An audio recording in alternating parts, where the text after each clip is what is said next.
मरने के बाद स्वर्ग के द्वार पर 4 व्यक्ति खड़े थे। इन 4 व्यक्तियों में पहला राजा था, दूसरा बिजनेसमैन था, तीसरा पंडित था और चौथा एक आम आदमी मजदूर था। किसी को भी यह नहीं पता था कि कौन स्वर्ग के अंदर प्रवेश कर पाएगा और कौन वहां से वापस लौट जाएगा। सब स्वर्ग का दरवाजा खुलने की राह देख रहे थे, आपस में बातें कर रहे थे। जैसा कि राजा को मरने से पहले से ही आदत थी, उसने अपनी बात सबसे पहले बताई।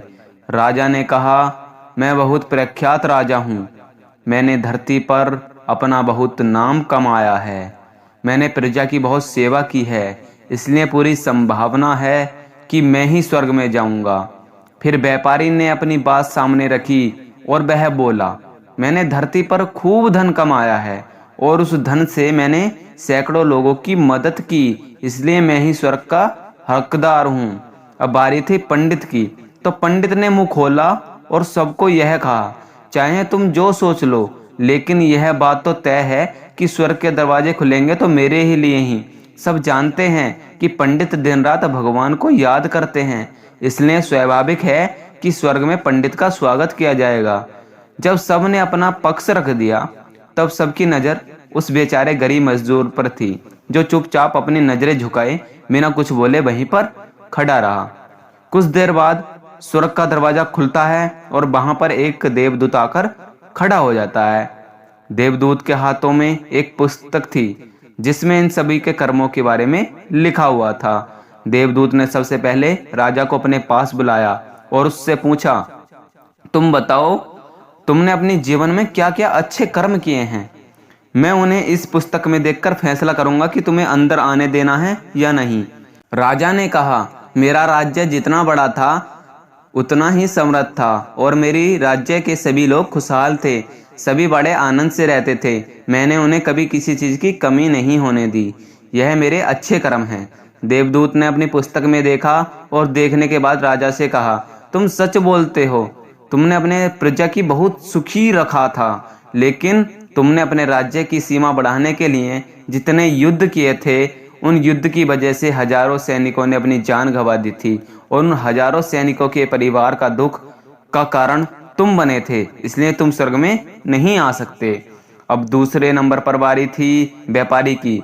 व्यापारी से जब देवदूत ने पूछा, तुम अच्छे कर्म क्या हैं, तुम्हारे अच्छे कर्म क्या हैं, तब व्यापारी ने उससे कहा, मैंने सैकड़ों लोगों को खाना खिलाया है, कई आश्रमों में दान किया है, कई निराश्रित लोगों के लिए घर बनवाए हैं। यह मेरे अच्छे कर्म हैं।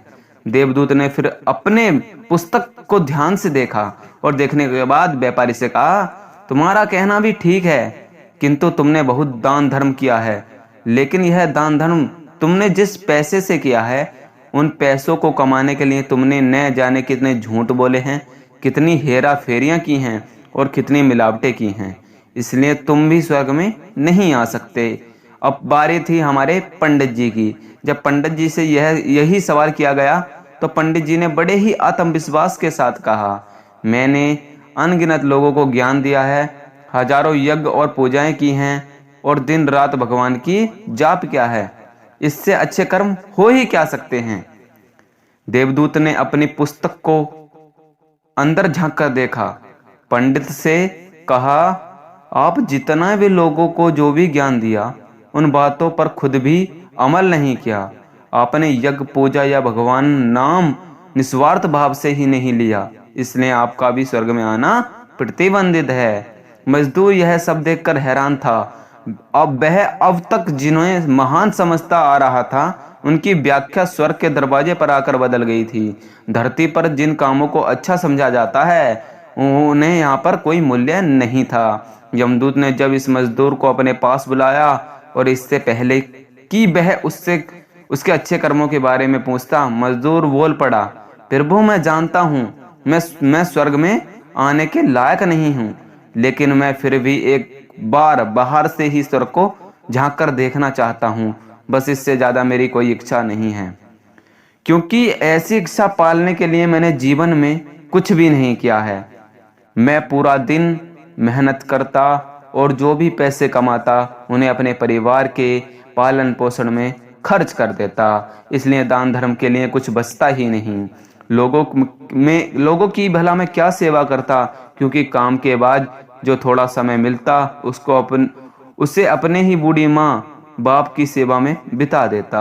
और यह सब करने के बाद मैं कभी कभी मंदिर भी चला जाता और भगवान से जैसे भी मुझे दिया है उसके लिए, जीवन के लिए धन्यवाद कहता। देवदूत ने अपनी पुस्तक में बड़े ही ध्यान से देखा और थोड़ी देर देखते ही रहा।